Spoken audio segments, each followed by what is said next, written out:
우리가 매일 오가는 길거리나 자주 가는 가게에서 아주 대단한 보물을 발견할 수 있다는 사실을 알고 계셨나요? 많은 사람은 주식 투자가 아주 똑똑한 박사님들이나 복잡한 숫자가 가득한 모니터를 하루 종일 쳐다보는 전문가들만의 영역이라고 생각하곤 합니다. 하지만 전설적인 투자자로 불리는 피터 린치는 전혀 다른 이야기를 들려줍니다. 그는 오히려 평범한 우리들이 그 전문가들보다 훨씬 더 빨리 그리고 더 정확하게 좋은 회사를 찾아낼 수 있다고 말하죠. 이게 어떻게 가능한 일일까요? 아주 쉬운 예를 하나 들어보겠습니다. 여러분이 동네를 산책하다가 새로 생긴 도넛 가게 앞에 사람들이 끝도 없이 줄을 서 있는 것을 봤다고 해볼게요. 아이들은 부모님의 손을 잡고 행복한 얼굴로 도넛 상자를 들고 나오고 어른들은 커피 한 잔을 마시기 위해 기꺼이 30분씩 기다립니다. 이런 모습은 매일 그 길을 지나다니는 우리 눈에는 아주 잘 보입니다. 하지만 저 멀리 높은 빌딩 안에서 서류만 보고 있는 전문가들은 이 가게가 얼마나 인기가 많은지 바로 알 수가 없어요. 그들은 나중에 이 가게의 매출이 엄청나게 늘어났다는 보고서가 나오고 나서야 이 회사가 정말 대단하구나 하고 뒤늦게 깨닫게 됩니다. 우리가 매일매일 보고 느끼는 일상의 정보들이 사실은 그 어떤 복잡한 그래프보다 훨씬 더 강력한 힘을 가지고 있다는 뜻입니다. 피터 린치는 바로 이런 점이 우리 같은 일반인들이 가진 가장 큰 무기라고 설명합니다. 우리가 직장에서 사용하는 새로운 프로그램이 너무 편리해서 모두가 칭찬할 때, 혹은 평소 즐겨 신던 운동화 브랜드가 갑자기 여기저기서 보이기 시작할 때, 그것은 이미 그 회사가 돈을 아주 잘 벌 준비가 되었다는 신호입니다. 전문가들이 사무실에 앉아 고민할 때 우리는 이미 현장에서 답을 보고 있는 셈이죠. 주식 투자는 단순히 숫자를 맞히는 게임이 아니라 실제로 물건을 팔고 서비스를 제공하는 진짜 가게나 회사의 주인이 되는 일입니다. 내가 직접 경험해보고 정말 괜찮다고 느낀 곳에 투자하는 것이야말로 실패할 확률을 줄이는 가장 똑똑한 방법입니다. 하지만 무작정 아무 회사나 고른다고 해서 다 성공하는 것은 아닙니다. 투자를 시작하기 전에 먼저 스스로에게 물어봐야 할 아주 중요한 질문들이 몇 가지 있습니다. 피터 린치는 이것을 거울을 보고 나 자신과 대화하는 과정이라고 표현했습니다. 첫 번째는 내가 이 투자를 감당할 수 있는 마음의 준비가 되었는가 하는 점입니다. 주식시장은 마치 날씨처럼 매일 변합니다. 어떨 때는 햇볕이 쨍쨍하다가도 갑자기 폭풍우가 몰아칠 때가 있죠. 내가 투자한 회사가 여전히 장사를 잘하고 있는데도 단순히 시장 분위기가 나쁘다는 이유만으로 주가가 떨어질 때가 있습니다. 이때 겁을 먹고 바로 도망갈 사람이라면 투자를 시작하지 않는 것이 낫습니다. 주식 투자는 인내심이라는 아주 귀한 성품을 필요로 하기 때문입니다. 두 번째는 내가 투자하려는 돈이 어떤 성격의 돈인지 확인하는 것입니다. 만약 다음 달에 내야 할 집세나 곧 써야 할 중요한 생활비로 주식을 산다면 작은 변화에도 가슴이 철렁 내려앉을 수밖에 없습니다. 그렇게 되면 냉정한 판단을 내릴 수 없게 되죠. 반드시 잃어도 당장 생활에 큰 지장이 없는 여유 있는 마음으로 투자해야 합니다. 마지막으로 주식 투자를 하기 전에 내 집이 있는지 확인해보는 것도 좋습니다. 집은 우리가 매일 생활하는 공간이기도 하지만 긴 시간 동안 가치가 오르는 것을 지켜볼 수 있는 아주 훌륭한 자산이기 때문입니다. 집을 가졌을 때의 그 든든한 마음과 긴 호흡을 주식 투자에도 그대로 가져와야 합니다. 전문가들을 따라하려고 애쓸 필요는 없습니다. 그들은 오히려 너무 많은 규칙에 묶여 있습니다. 예를 들어 어떤 전문가는 회사가 너무 작으면 주식을 사지 못하게 되어 있기도 하고 다른 전문가들이 다 좋다고 할 때까지 기다려야만 결정을 내릴 수 있는 경우도 많습니다. 하지만 우리는 다릅니다.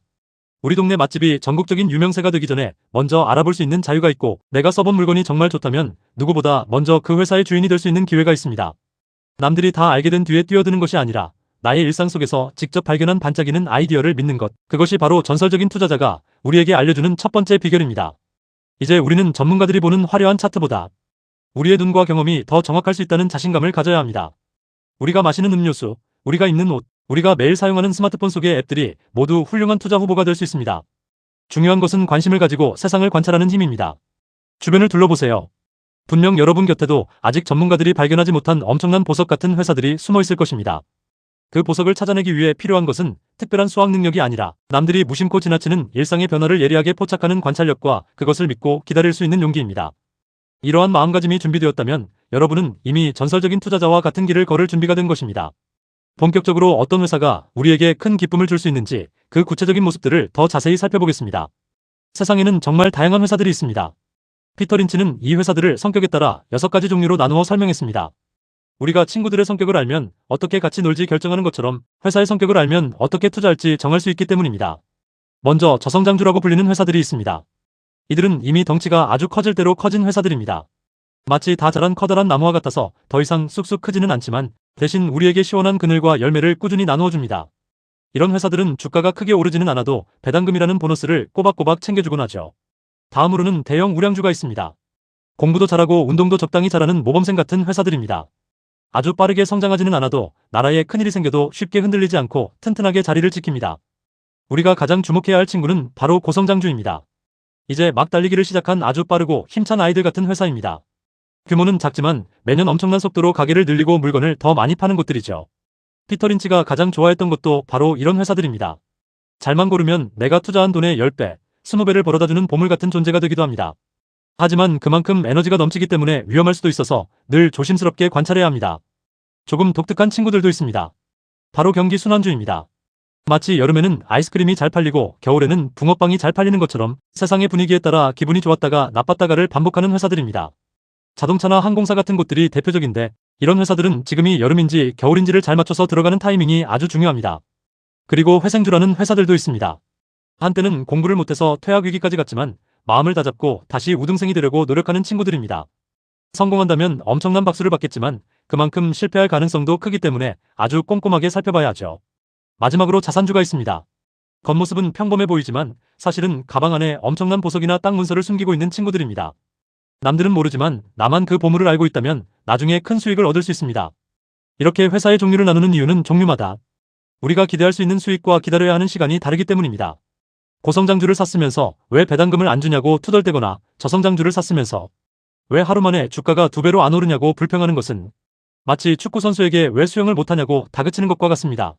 내가 산 회사가 어떤 옷을 입고 어떤 경기를 뛰고 있는지 정확히 아는 것이 투자의 핵심입니다. 그렇다면 피터 린치가 생각하는 완벽한 회사의 모습은 어떤 것일까요? 놀랍게도 그는 아주 지루하고 따분한 이름을 가진 회사를 좋아하라고 말합니다. 사람들은 보통 이름부터 화려하고 멋진 인공지능이나 우주선 같은 기술을 가진 회사를 좋아합니다. 하지만 그런 회사에는 이미 전 세계의 똑똑한 사람들이 다 모여 있어서 주가가 비싸기 마련입니다. 오히려 모래를 파거나 쓰레기를 치우는 일 혹은 장례식을 도와주는 일처럼 사람들이 별로 좋아하지 않거나 따분하게 느끼는 일을 하는 회사 중에 진짜 알짜배기가 숨어 있는 경우가 많습니다. 이런 회사들은 이름만 들어도 하품이 나기 때문에 전문가들이나 신문 기자들도 관심을 두지 않습니다.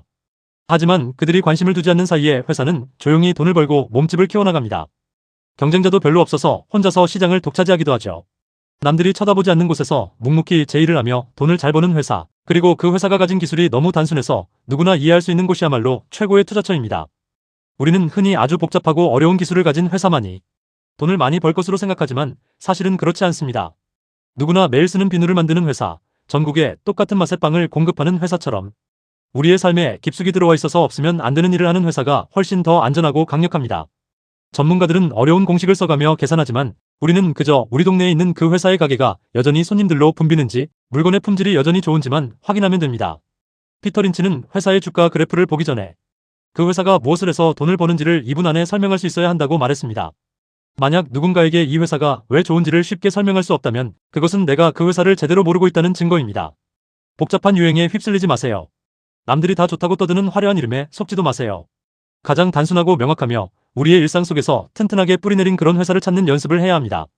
그것이 바로 우리가 전문가를 이기고 큰 수익을 낼 수 있는 가장 확실한 지름길입니다.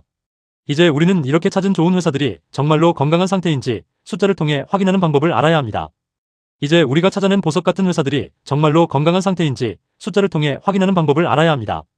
숫자가 가득한 표를 보면 머리가 아플 수도 있겠지만 사실 원리는 아주 간단합니다. 우리가 친구의 건강 상태를 살필 때 체온이나 맥박을 재는 것과 비슷하죠. 가장 먼저 살펴봐야 할 것은 주가 수익 비율, 즉 PER/PER이라고 불리는 숫자입니다. 이것은 회사가 1년 동안 벌어들이는 돈에 비해 주식 가격이 얼마나 비싼지를 나타냅니다. 예를 들어 어떤 떡볶이 가게가 1년에 1,000만 원을 버는데 이 가게 전체를 사는 가격이 1억 원이라고 한다면 이 숫자는 10이 됩니다. 즉 내가 투자한 돈을 회사가 번 돈으로 다 돌려받는데 10년이 걸린다는 뜻이죠. 보통 이 숫자가 너무 높으면 사람들의 기대가 너무 커서 가격에 거품이 끼어 있을 수 있고 너무 낮으면 아직 사람들에게 가치를 인정받지 못한 보물일 가능성이 큽니다. 하지만 이 숫자 하나만 봐서는 안 됩니다. 더 중요한 것은 이 회사가 얼마나 빨리 성장하고 있느냐입니다. 피터 린치는 이익이 늘어나는 속도와 가격을 함께 비교하는 것을 아주 중요하게 생각했습니다. 아무리 가격이 비싸 보여도 매년 벌어들이는 돈이 엄청난 속도로 늘어나는 회사라면 그 가격은 금방 저렴해질 수 있기 때문입니다. 반대로 돈을 버는 속도는 제자리 걸음인데 주식 가격만 오르고 있다면 그것은 위험한 신호입니다. 우리는 성장하는 속도보다 가격이 더 싼 회사를 찾아야 합니다. 이것은 마치 아주 맛있는 사과를 고를 때 단순히 가격만 보는 것이 아니라 사과의 크기와 맛을 함께 따져보는 것과 같습니다. 회사가 빚을 얼마나 지고 있는지도 꼭 확인해야 합니다. 빚은 마치 무거운 배낭과 같습니다. 평소에는 무거워도 억지로 지고 갈 수 있지만 오르막길이 나타나거나 날씨가 나빠지면 금방 지쳐서 쓰러지게 만듭니다. 경제 상황이 나빠졌을 때 빚이 많은 회사는 쉽게 무너지지만 은행에 현금을 넉넉히 쌓아두고 빚이 거의 없는 회사는 오히려 위기를 기회로 삼아 더 크게 성장합니다. 우리가 투자할 회사는 비바람이 불어도 끄떡없이 견딜 수 있는 튼튼한 체력을 가진 곳이어야 합니다. 주의해야 할 점도 있습니다. 피터 린치는 제2의 IBM이나 제2의 맥도날드처럼 어떤 유명한 회사를 뒤이어 성공할 것이라고 선전하는 회사들을 조심하라고 경고했습니다. 보통 그런 수식어가 붙은 회사들은 사람들의 관심을 끌기 위해 화려하게 포장되어 있을 뿐 실제 실력은 부족한 경우가 많기 때문입니다. 진짜 실력자는 스스로를 누구와 비교하지 않고 묵묵히 자신의 길을 갑니다. 또한 본업인 떡볶이 장사는 뒷전이고 갑자기 전혀 모르는 분야인 컴퓨터 공장을 짓겠다고 돈을 낭비하는 회사들도 피해야 합니다. 자기가 잘하는 일에 집중하지 않고 여기저기 돈을 뿌리는 것은 결국 회사를 망치는 지름길입니다. 마지막으로 우리가 꼭 기억해야 할 가장 중요한 비결은 바로 인내심입니다. 많은 사람이 주식 가격이 조금만 오르면 얼른 팔아서 이익을 챙기고 싶어 합니다. 그리고 주가가 떨어진 다른 주식을 사곤 하죠. 피터 린치는 이런 행동을 보고 꽃을 뽑아버리고 잡초에 물을 주는 것과 같다고 말했습니다. 정말 좋은 회사를 골랐다면 그 회사가 계속해서 잘 성장하는 한 주가에 일희일비하지 않고 끝까지 믿고 기다려줘야 합니다. 씨앗을 심자마자 열매를 맺으라고 재촉해서는 안 되는 것처럼 위대한 회사가 그 가치를 증명할 때까지 우리는 든든한 동반자가 되어주어야 합니다. 물론 언젠가는 헤어져야 할 때도 옵니다. 하지만 그 시점은 단순히 주가가 올랐을 때가 아닙니다. 내가 처음 이 회사를 믿었던 이유가 사라졌을 때, 예를 들어 동네 맛집이었던 가게의 음식 맛이 변하고 손님들이 발길을 끊기 시작했을 때가 바로 진정한 이별의 시간입니다. 숫자는 거짓말을 하지 않지만 그 숫자를 움직이는 것은 결국 사람들의 마음과 회사의 실제 모습입니다. 복잡한 계산기보다 여러분의 상식과 관찰력을 더 믿으세요.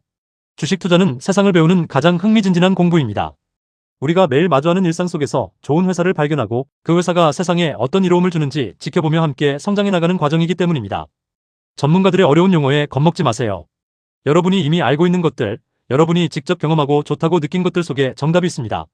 용기를 내어 주변을 둘러보고 나만의 멋진 보물을 찾아보시길 바랍니다. 인내심과 상식을 무기로 삼는다면 여러분도 분명히 월가의 전설적인 영웅들처럼 멋진 결실을 거둘 수 있을 것입니다. 여러분의 모든 걸음이 소중한 발견으로 이어지기를 진심으로 응원합니다.